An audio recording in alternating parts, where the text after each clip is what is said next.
దేవునికి స్తోత్రములు.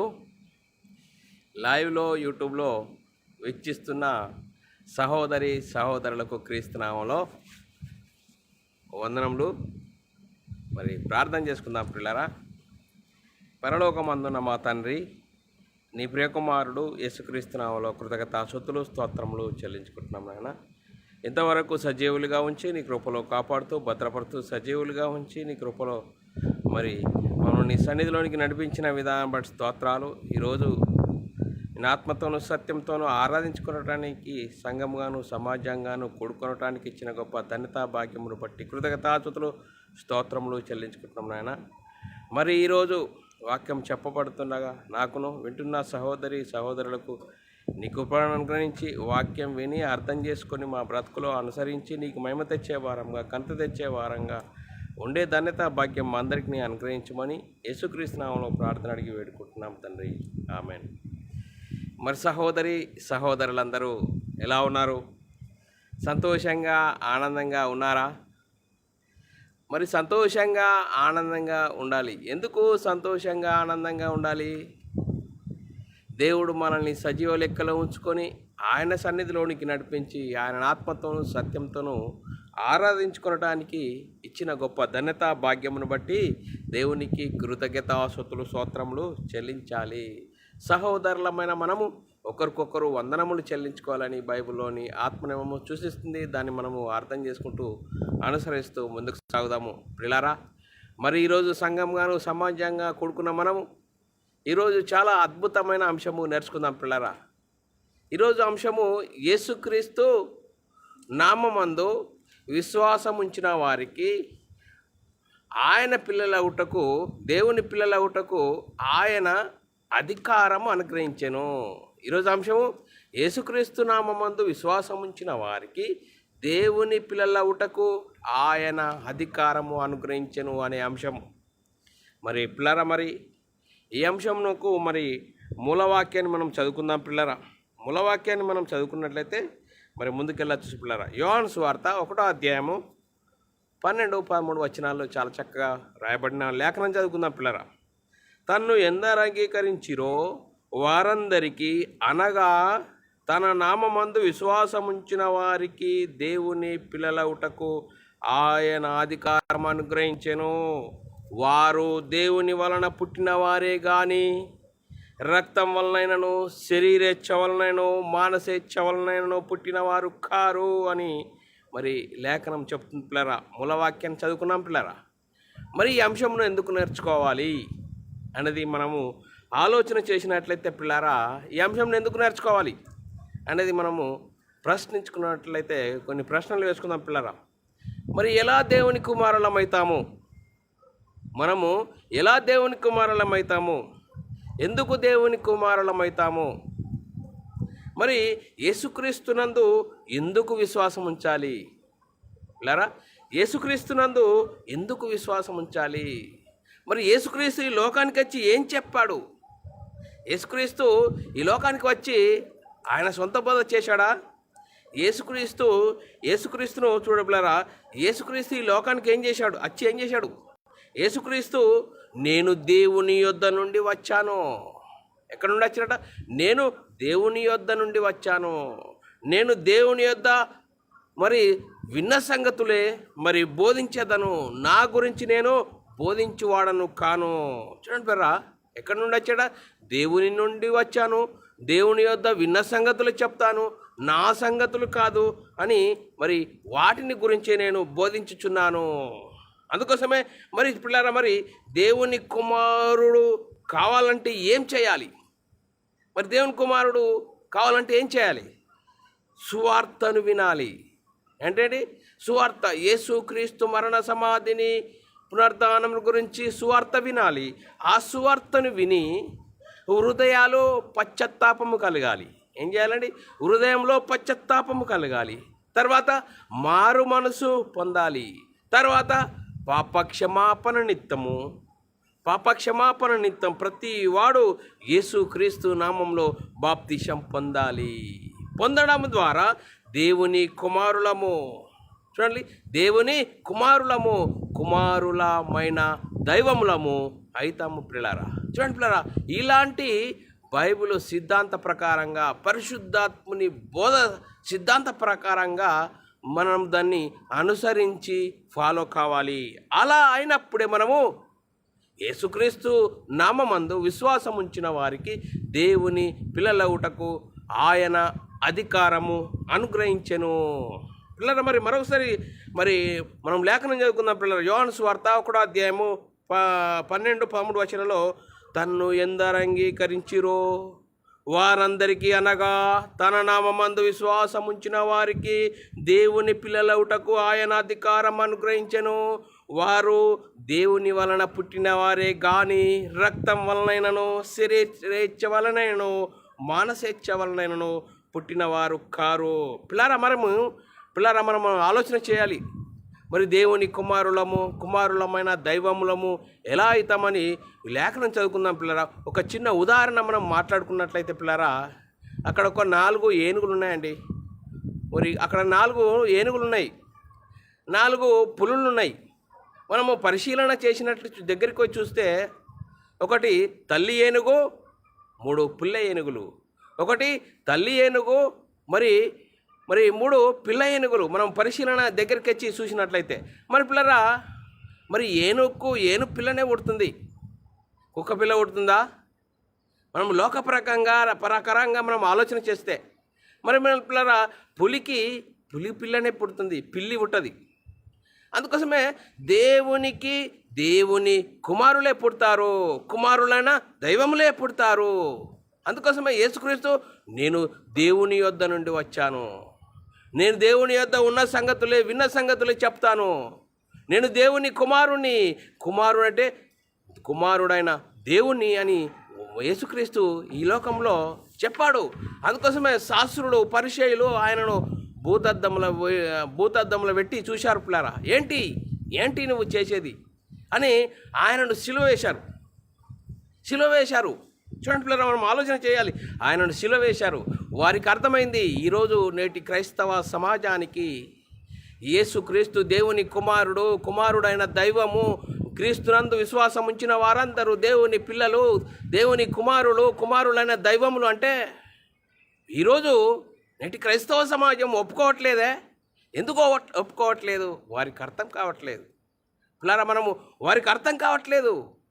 చూడండి, వారు తీసుకున్న బాప్తీసాలు బైబిల్ సిద్ధాంత ప్రకారంగా ఉండట్లేదేమో. వారు ఆలోచన చేయాలి ఎక్కడుండి యేసుక్రీస్తు దేవుడని. చూడండి పిల్లలు, ఎంత అద్భుతమైన వాక్యాన్ని అర్థం చేసుకోలేక మనోనేత్రాలకు గుడ్డితనం కలుగజేసి వారు వాదిస్తున్నారు.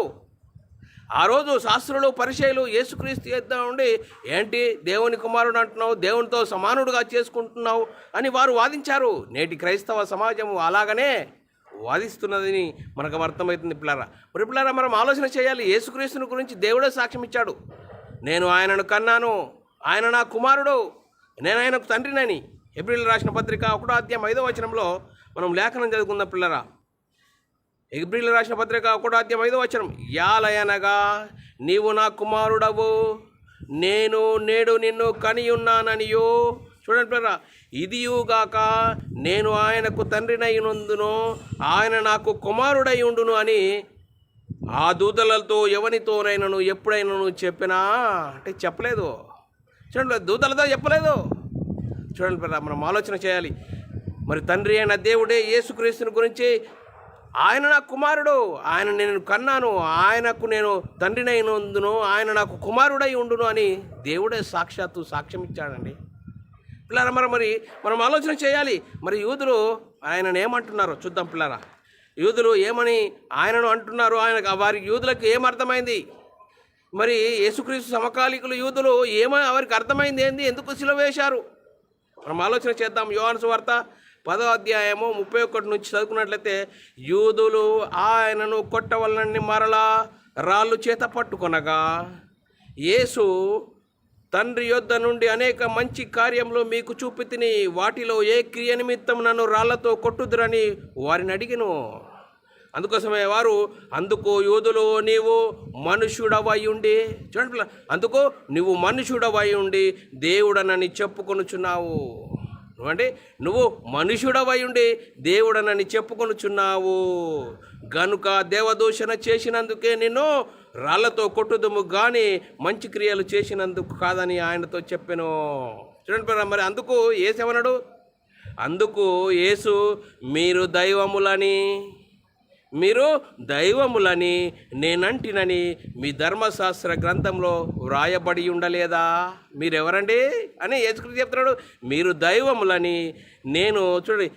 దైవములని నేనంటినని మీ ధర్మశాస్త్ర గ్రంథంలో వ్రాయబడి ఉండలేదా? చూడండి, లేఖనము నిరర్ధకము కానేరదు కదా. చూడండి, లేఖనము నిరర్ధకము కానేరదు కదా. దేవుని వాక్యం ఎవరికి వచ్చునో వారే దైవములని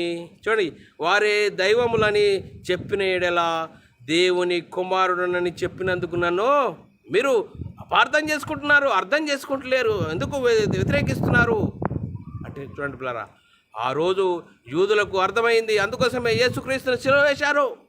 చూడండి పిల్లరా, మరి యేసుక్రీస్తు ఎప్పటివాడట? యేసుక్రీస్తు పూర్వమందే నన్ను నియమించాడు దేవుడని యేసుక్రీస్తు చెప్తున్నాడు పిల్లరా. సామెతల గ్రంథము 8వ అధ్యాయము 22 నుంచి మనం చదువుకుంటే చాలా చక్కగా అర్థమైంది. పూర్వకాలమందు తన సృష్టి ఆరంభమున తన కార్యములలో ప్రథమమైన దానిగా యెహోవా నన్ను కలుగజేసెను. అనాది కాలం మొదలుకొని మొదటి నుండి భూమి ఉత్పత్తి అయిన కాలమున పూర్వమే నేను నియమింపబడి తిని. చూడండి, ప్రవాహ జలములు లేనప్పుడు, నీళ్లతో నిండిన ఊటలు లేనప్పుడు నేను పుట్టి తిని. పర్వతములు స్థాపింపక మునుపే, కొండలు పుట్టక మునుపే, భూమి దాని మైదానములు ఆయన చేయక మునుపే, నేల మట్టిని రవ్వంతా సృష్టింపక మునుపే నేను పుట్టి తిని. ఆయన ఆకాశ విశాలమును స్థిరపరిచినప్పుడు, మహా జలధారాల మీద మండలంను నిర్ణయించినప్పుడు నేనక్కడ ఉంటిని.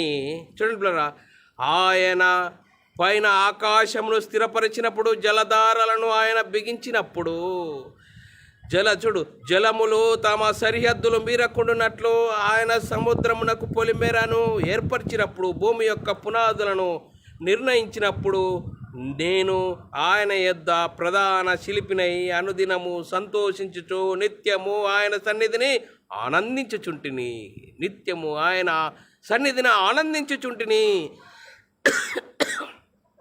పరలోకంలో ఉన్నాను, పరలోకంలో నన్ను ప్రధానమైన దానిగా ఆయన నన్ను చేశాడు అని యేసుక్రీస్తు చూడండి పిల్లరా చెప్తున్నాడు. పిల్లరా, యేసుక్రీస్తు ఎక్కడున్నాడా?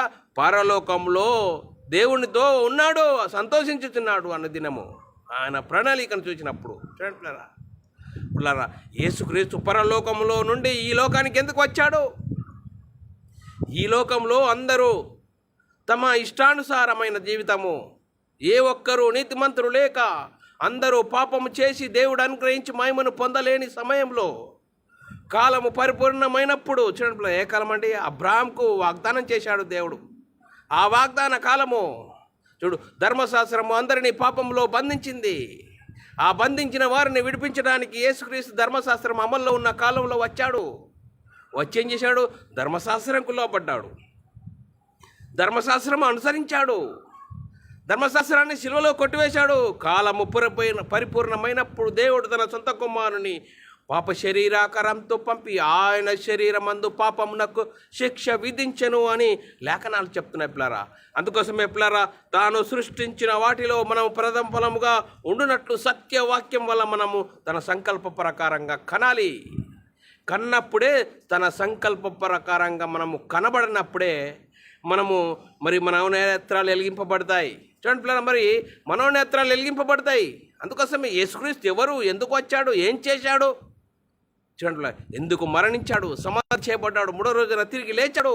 ఈ సువార్త, ఆ సువార్తలో ఉంది దేవుని శక్తి. ఆ దేవుని శక్తిని మనం అర్థం చేసుకోలేని పరిస్థితిలో లోక సంబంధమైన వాటిని విని మనుషులు కల్పించిన పద్ధతులు, అవే దైవోపదేశములని వాటినే నమ్మి నీ విశ్వాసం ఎలా ఉన్నదో నిన్ను నీవు అర్థం చేసుకో. క్రైస్తవుడు ఎవరో, క్రీస్తు మహిమను ధరించిన వారు ఎవరో, దేవుని కుమారులైన దైవంలో అని వాక్యం చెప్తున్నా ఇనని పరిస్థితిలో నేటి క్రైస్తవ సమాజం ఉన్నదంటే లేఖనాలు ఒప్పుకోవాలి. లేఖనాల ప్రకారంగా మనం ఆత్మీయ జీవితం కట్టుకోవాలి. సువార్త ఏంటి, సువార్త ఏంటో లేఖనం చూసుకుందాం పిల్లరా. కొరింథీయులకు రాసిన పత్రిక 15వ అధ్యాయం 1-4 వచనాలు చదువుకుందాం పిల్లరా. మరియు సహోదరులారా, నేను మీకు ప్రకటించిన సువార్త మీకు తెలియజేయుచున్నాను. మీరు దానిని అంగీకరించి దాని అందే నిలిచి ఉన్నారు. మీ విశ్వాసం వ్యర్థమైతేనే కానీ నేను ఏ ఉపదేశ రూపకంగా సువార్త మీకు ప్రకటించినో ఆ ఉపదేశమును మీరు గట్టిగా పట్టుకున్న ఎడల ఆ సువార్త వలన మీరు రక్షణ పొందువారయ్యుందురు. నాకు ఇవ్వబడిన ఉపదేశం మొదట మీకు అప్పగించి తిని అదేమనగా లేఖనముల ప్రకారం క్రీస్తు మన పాపముల నిమిత్తం మృతి పొందెను, సమాధి చేయబడెను, లేఖనముల ప్రకారం 3వ దినం తిరిగి లేచెను. ఇది సువార్త. ఈ సువార్తను వినాలి. ఈ సువార్తను విని హృదయంలో పశ్చాత్తాపం కలిగి మారు మనసు పొంది పాప క్షమాపణ నిమిత్తం ప్రతి వాడు యేసుక్రీస్తు నామములో బాప్తీసం పొందడం ద్వారా, యేసుక్రీస్తు నామములో బాప్తీసం పొందడం ద్వారా, యేసుక్రీస్తు నందు విశ్వాసం ఉంచడం ద్వారా దేవుని పిల్లలు దేవుని పిల్లలు అవుటకు ఆయన అధికారం అనుగ్రహించెను. చూడండి పిల్లరా, దేవుని పిల్లలే పుడతారు, కుమారులైన దేవులే పుడతారు, దయ్యాలు పుట్టాయి. చూడండి పిల్లరా, ఒక లోక సంబంధంగా ఏనుగు పిల్లనే పుడుతుంది, కుక్క పిల్లనే కొడుతుంది. మరి పిల్లరా, మనం ఆలోచన చేసినట్లయితే దేవుని పిల్లలు పుడతారా, దయ్యం పిల్లలు పుడతారా? ఆలోచన చేయాలి, లేఖనాలను ఆలోచన చేయాలి. ఎక్కడ రాయబడ్డది అని కాదు. ఆ రోజు శాస్త్రులకు పరిచయులకు వారికి అర్థమై యేసుక్రీస్తును సిలువ వేశారు. ఏంటి, ఇప్పుడు నువ్వు తీసుకున్న బాప్తిజం సరి అనేది కాక నువ్వు వాక్యానికి ఎదురెడుతున్నావు. చూడండి, ఈ వాక్యానికి ఎదురెడుతున్నావు, లేఖనాలకు ఎదురెడుతున్నావు. ఆలోచన చేయాలి. అందుకోసమే యోహాను సువార్త 1వ అధ్యాయము 12-13 వచనాలు, తన్ను ఎందరు అంగీకరించిద్రో వారందరికీ అనగా తన నామమునందు విశ్వాసం ఉంచిన వారికి దేవుని పిల్లలవుటకు ఆయన అధికారం అనుగ్రహించెను. వారు దేవుని వలన పుట్టిన వారే కానీ రక్తం వలనైనను శరీరేచ్ఛ వలన మానుసేచ్ఛ వలనైనా పుట్టిన వారు కారు. చూడండి పిల్లరా, వారు ఎవరటండి? చూడండి పిల్లరా, మనం ఆలోచన చేయాలి. యేసుక్రీస్తు నామమునందు విశ్వాసం ఉంచిన వారు దేవుని పిల్లలు, ఆయన అధికారం అనుగ్రహించాడు. వారు దేవుని వలన పుట్టిన వారే కానీ రక్తం వలనను శరీరేచ్ఛ వలన మానుసేచ్ఛ వలన పుట్టిన వారు కారు. అందుకోసమే పిల్లరా, మరి మొదటి శతాబ్దంలో మరి పేతురు గారు ప్రసంగం చేశారు. మొదటి శతాబ్దంలో పేతురు గారు ప్రసంగం చేసి యేసుక్రీస్తు మరణ సమాధి పునరుద్ధానం గురించి స్వార్థను ప్రకటించారు. చూడండి పిల్లరా, మనం ఆలోచన చేద్దాం. అపొస్తలుల కార్యము 2వ అధ్యాయం 36 నుంచి చదువుతుంటే, మీరు సిలువ వేసిన ఈ యేసునే దేవుడు ప్రభువుగాను క్రీస్తుగాను నియమించెను, ఇది ఇజ్రాయేలు వంశమంతయు రూఢిగా తెలుసుకొనవలనని చెప్పెను. వారు ఈ మాటలు విని, ఏ మాటలండి? యేసుక్రీస్తును మీరు సిలువకు అప్పగించారు, దేవుడు ఆయనను తిరిగి లేపాడు. ఆ మాటలు విని, సువార్తను విని వారు ఏం చేశాడు? వారు ఈ మాటలు విని హృదయంలో నొచ్చుకొని, సహోదరులారా, అయ్యలారా, మేమేమి చేతుము? పేతురును కడమ అపోస్తలును అడగగా పేతురు ఏమంటుండు? మొట్టమొదటిగా పేతురు గారు పరిశుద్ధాత్మను పొందుకొని సువార్తను ప్రకటిస్తున్నప్పుడు పేతురు గారు వారి హృదయాల్లో పశ్చాత్తాపం కలిగి వారు పేతురు యొద్దకు కడమ అపోస్తలుల యొద్దకు వచ్చినప్పుడు పేతురు గారు ఏమంటున్నాడు? పేతురు మొట్టమొదటిగా సంఘానికి ఇవ్వబడిన ఆజ్ఞ, ఈ ఆజ్ఞను అర్థం చేసుకోలేక పేతురు గారు మీరు మారు మనసు పొంది పాపక్షమాపణ నిమిత్తం ప్రతి వాడు యేసుక్రీస్తు నామంలో బాప్తీసం పొందుడే, అప్పుడు పరిశుద్ధాత్మను వరము పొందుతారు. వరములు కాదు, పరిశుద్ధాత్మను వరము. ఆదామవ్వలు పోగొట్టుకున్న దేవుని కుమారత్వం పొందుకుంటాం. దేవుని పిల్లలయ్యే ఒక గొప్ప భాగ్యము. ఆదాము మరి దేవునితో సహవాసం కలిగి ఉన్నాడు. ప్రారంభంలో దేవునితో సహవాసం కలిగి ఉన్నప్పుడు దేవుని కుమారుడుగా, దేవుని ఇంటివాడుగా ఉన్నాడు. అనాది కాలంలోనే దేవుని ఇల్లు దయ్యపు ఇల్లుగా మారిపోయింది. చూడండి పిల్లరా, మనం ఆలోచన చేయాలి.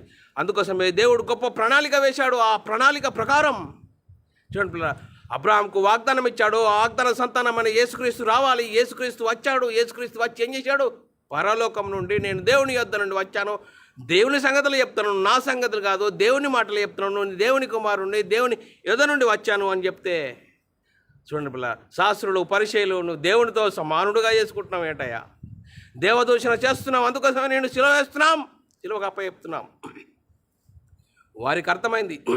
నేటి క్రైస్తవ సమాజానికి యేసుక్రీస్తు దేవుని కుమారుడు అనే దైవము, దేవుడు అని చెప్తే ఎక్కడ రాయబడ్డది బైబిల్లో? యేసుక్రీస్తు దేవుడు అని ఎక్కడ రాయబడ్డది? చూడండి పిల్లరా, లేఖనాలు రాయబడ్డా కూడా మనోనేత్రాలు గుడ్డితనం అయితే లేఖనం చదువుతాం కానీ దాన్ని అంతర్యాన్ని గమనించుకోలేము, అర్థం చేసుకోలేము. చూడండి పిల్ల, ఒకరు ఏమంటున్నారు? తండ్రి అయిన దేవుడే యేసుక్రీస్తుగా వచ్చాడు, యేసుక్రీస్తు పరిశుద్ధాత్ముడుగా వచ్చాడు అంటున్నారు. ఒకటి ఇంకొకరు అంటారు యేసుక్రీస్తు దేవుని కుమారుడే కానీ దేవుడు కాదు అని వారు అంటున్నారు పిల్లరా. చూడండి పిల్లలు, మనం ఆలోచన చేయాలి. లేఖనాలను ఏ విధంగా మరి ఏ విధంగా మలుచుకుంటున్నారు వారికి అనుకూలంగా. లేఖనాల ప్రకారంగా మన జీవితాలు ఉండాలి, దాన్ని లోబడాలి. లేఖనంకు ఆత్మనియమంకు లోబడాలి. మేము లోబడమండి, మేము ఇలా ఉంటామంటే అది మీ ఇష్టం. లేఖనాలకు ఎదురు ఉండకూడదు, లేఖనాలకు లోబడాలి. మనం ఆలోచన చేయాలి. చూడండి పిల్లరా, మనం ఆలోచన చేస్తే పిల్లరా, చూడండి పిల్లరా, దేవుని కుమారులు క్రీస్తులోనికి బాప్తీసం పొందిన మీరందరూ క్రీస్తును ధరించుకున్నారు. గలతీయులకు రాసిన పత్రిక 3:26-27 వచనాలు. యేసుక్రీస్తునందు మీరందరూ విశ్వాసం వలన దేవుని కుమారులు. క్రీస్తులోనికి బాప్తీసం పొందిన మీరందరూ క్రీస్తును ధరించుకున్నారు. చూడండి పిల్లరా, మరి మనం ఆలోచన చేసినట్లయితే మీరు క్షయబీజం నుండి కాక అక్షయ బీజం నుండి మరి జీవం గల దేవుని వాక్యం వలన పుట్టినవారు అంటారా.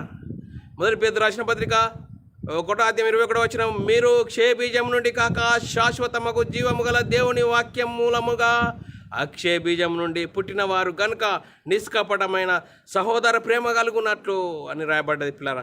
అందుకోసమే 1 కొరింథీయులకు రాసిన పత్రిక 4:16 వచనంలో రాయబడ్డది, క్రీస్తు యేసునందు సువార్త ద్వారా నేను మిమ్మును కంటిని అని పౌలు గారు అంటున్నాడు పిల్లరా. సువార్త ద్వారా కనబడాలి. సువార్త ద్వారా కనబడితే మన మనోనేత్రాలు వెలిగింపబడతాయి. అప్పుడు బైబిల్లోని ఆత్మ సంబంధమైన సంగతులు అర్థం చేసుకుంటాం, లోబడతాం. చూడండి పిల్లరా, మనోనేత్రాలు ఎప్పుడు వెలిగింపబడతాయి?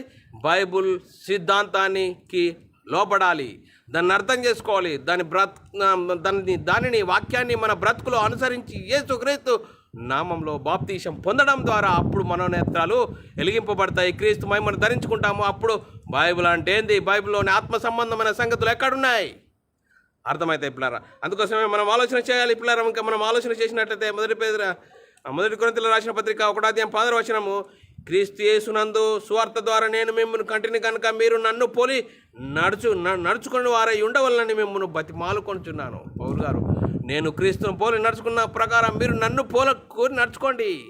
అంట్లా మనం ఆలోచన చేసినట్లయితే 1 పేతురు రాసిన పత్రిక 1:4 వచనం, మృతులలో నుండి యేసుక్రీస్తు తిరిగి లేచుట వలన జీవముతో కూడిన నిరీక్షణ మనకు కలుగునట్లు, అనగా అక్షయమైనది, నిర్మలమైనది, వాడబారనిది అయిన స్వాస్థ్యం మనకు కలుగునట్లు తన విశేష కనికరము చొప్పున మనల్ని మరలా జన్మింపజేసెను.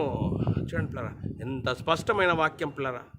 ఆ వాక్యాన్ని మనం అర్థం చేసుకోలేక వాక్యం చదువుతున్నామే కానీ అర్థం కాని పరిస్థితిలో ఉన్నాం పిల్లరా. ఆలోచన చేయాలి. చూడండి పిల్లరా, మనం ఆలోచన చేసినట్లయితే యూదులు ఎందుకు దేవునితో సమానుడుగా చేసుకుంటున్నావు? నువ్వు దేవదూషణ చేస్తున్నావు, అందుకోసమే నేను సిలువ వేసిస్తామని సిలువకు అప్పగించారు పిల్లరా. ఇంకా మనం ఆలోచన చేసినట్లయితే పిల్లరా, క్రీస్తునందు విశ్వాసం ఉంచిన మనము క్రీస్తును పోలి నడుచుకొని దాన్ని అనుసరించి లోబడాలి. అప్పుడు మనము ఏ విధంగా ఉంటామో మన పనితనం అనేది అర్థమవుతుంది. అందుకోసమే ప్రతి చెట్టు తన ఫలం వలన తెలియబడును. యాకోబు రాసిన పత్రిక 3:12 వచనం, నా సహోదరులారా, అంజూరపు చెట్టునకు ఒలివ పండ్లు అయినను ద్రాక్ష తీగకు అంజూరపు పండ్లైనను కాయునా? అటువలే ఉప్పు నీళ్ళలో తీయని నీరు ఊరునా? ఒలివ పండ్లైనను ద్రాక్ష తీగను అంజూరపు పండ్లైనను కాయునా? అటువలే ఉప్పు నీళ్ళలో నుండి తీయని నీరు ఊరవో. చూడండి మరి మత్తయి సువార్త 7:17 వచనం, అలాగునే ప్రతి మంచి చెట్టు మంచి ఫలంలో ఫలించును, పనికి మాలిన చెట్టు పనికి కాని ఫలంలో ఫలించును.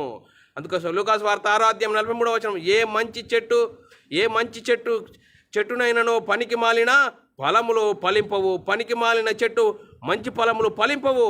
లూకాసు వార్త 6:44 వచనం, ప్రతి చెట్టు తన ఫలం వలన తెలియబడును. అంటే ప్రతి చెట్టు తన ఫలం వలన తెలియబడును.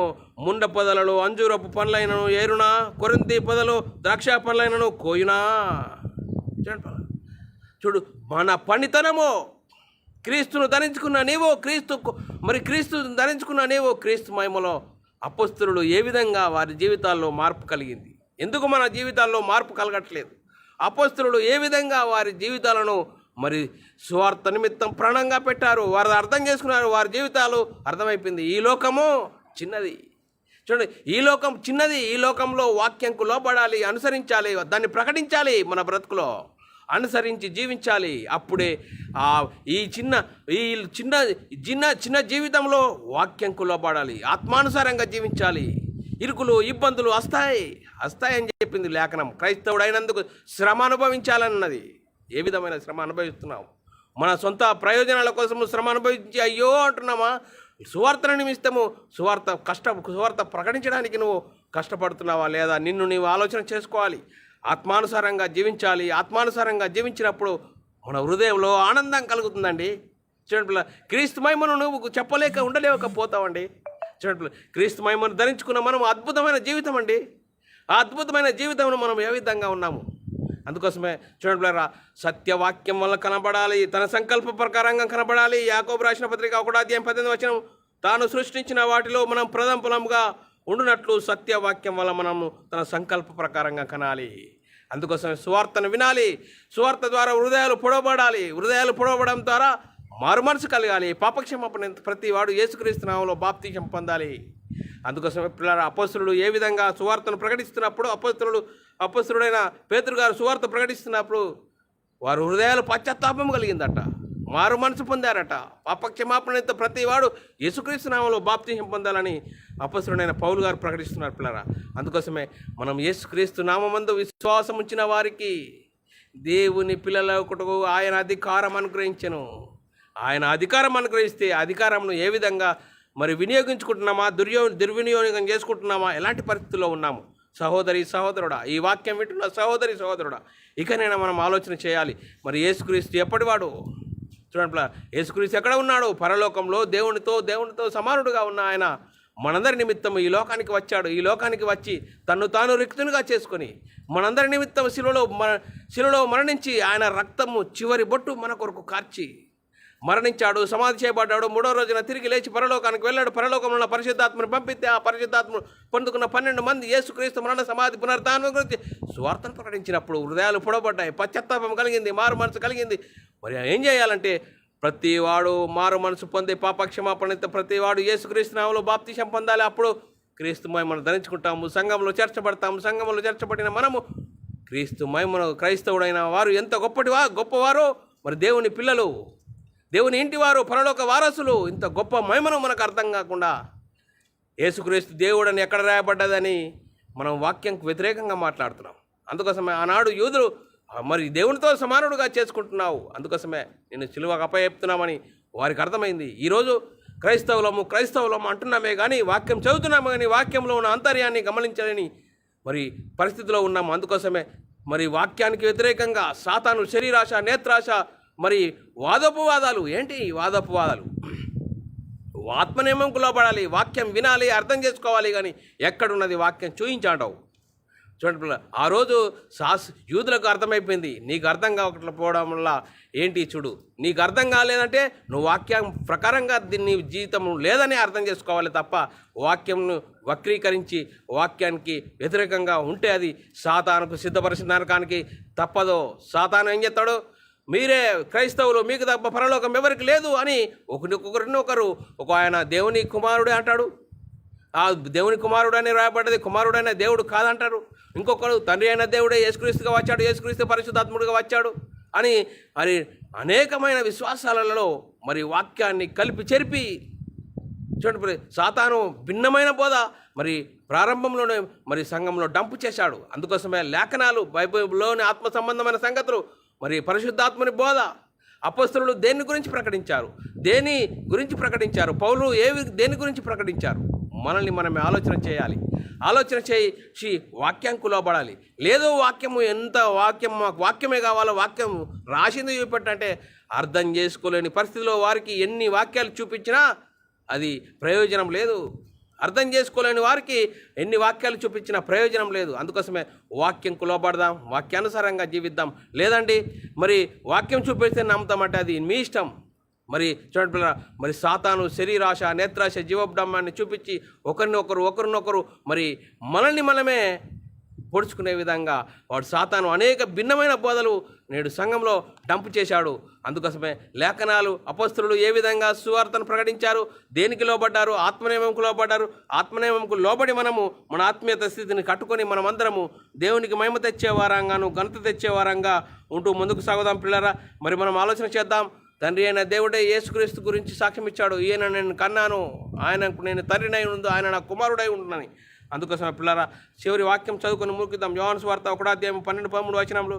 తను ఎందరు అంగీకరించుతారో వారందరికీ, అనగా తన నామమందు విశ్వాసం ఉంచిన వారందరికీ దేవుని పిల్లలగుటకు ఆయన అధికారం అనుగ్రహించెను. వారు దేవుని వలన పుట్టిన వారే కానీ రక్తం వలన, శరీరేచ్ఛ వలన, మానసేచ్ఛ వలన పుట్టిన వారు కారని లేఖనాలు చెప్తున్నాయి పిల్లరా. ఆ లేఖనాలను అర్థం చేసుకుని మనమందరము దేవునికి మహిమ తెచ్చేవారంగా ఘనత తెచ్చేవారంగా ఉంటూ ముందుకు సాగుదాం. ఇంతవరకు చెప్పబడిన వాక్యం ప్రతి ఒక్కరి హృదయంలో నీరుగట్టి ఫలింపజేయను గాక. ఆమెన్. అందరికీ వందనములు, దేవునికి స్తోత్రాలు. ప్రార్థన చేసుకుందాం పిల్లరా. పరలోకమందున్న మా తండ్రి, నీ ప్రియకుమారుడు యేసుక్రీస్తు నామములో కృతజ్ఞతాస్తుతులు స్తోత్రములు చెల్లించుకుంటున్నాం నాయన. ఇంతవరకు నీ కృపలో భద్రపరుస్తూ కాపాడుతూ మరి సంఘంగాను సమాజంగాను కూడుకొని మరి ఆయన నామమందు విశ్వాసం వచ్చిన వారందరికీ దేవుని పిల్లలటుకు ఆయన అధికారం అనుగ్రహించడం అనే అంశం ద్వారా నేర్చుకోవడానికి కృప చూపినందుకు స్తోత్రాలు. విన్న వాక్యాన్ని విడిచిపెట్టకుండా విన్న మాటల ప్రకారం ఆత్మీయ జీవితం కట్టుకొని నీకు మహిమ తెచ్చే వారంగా ఘనత తెచ్చే వారంగా ఉండే ధన్యత భాగ్యం అందరికీ అనుగ్రహించినందుకు కృతజ్ఞతాస్తుతులు స్తోత్రం చెల్లించుకుంటూ యేసుక్రీస్తు నామములో ప్రార్థన అడిగి వేడుకుంటున్నాం తండ్రి. ఆమెన్. మరి సహోదరులారా, మరి ఇలాంటి అంశాలు వినాలనుకుంటున్నారా? మరి యూట్యూబ్ సెర్చ్లో BW Academy channel, Bible Wisdom Academy Berean అనే ఛానల్ సబ్స్క్రైబ్ చేసుకోండి. మీరు వినండి. మరి మీ వ్యక్తిగత ప్రార్థనలో పరిచయ నిమిత్తం ప్రార్థనలు జ్ఞాపకం చేసుకోవాల్సినదిగా క్రీస్తు ప్రేమను బట్టి బతిమాలకు వచ్చినాను. అందరికీ వందనములు, దేవునికి స్తోత్రాలు.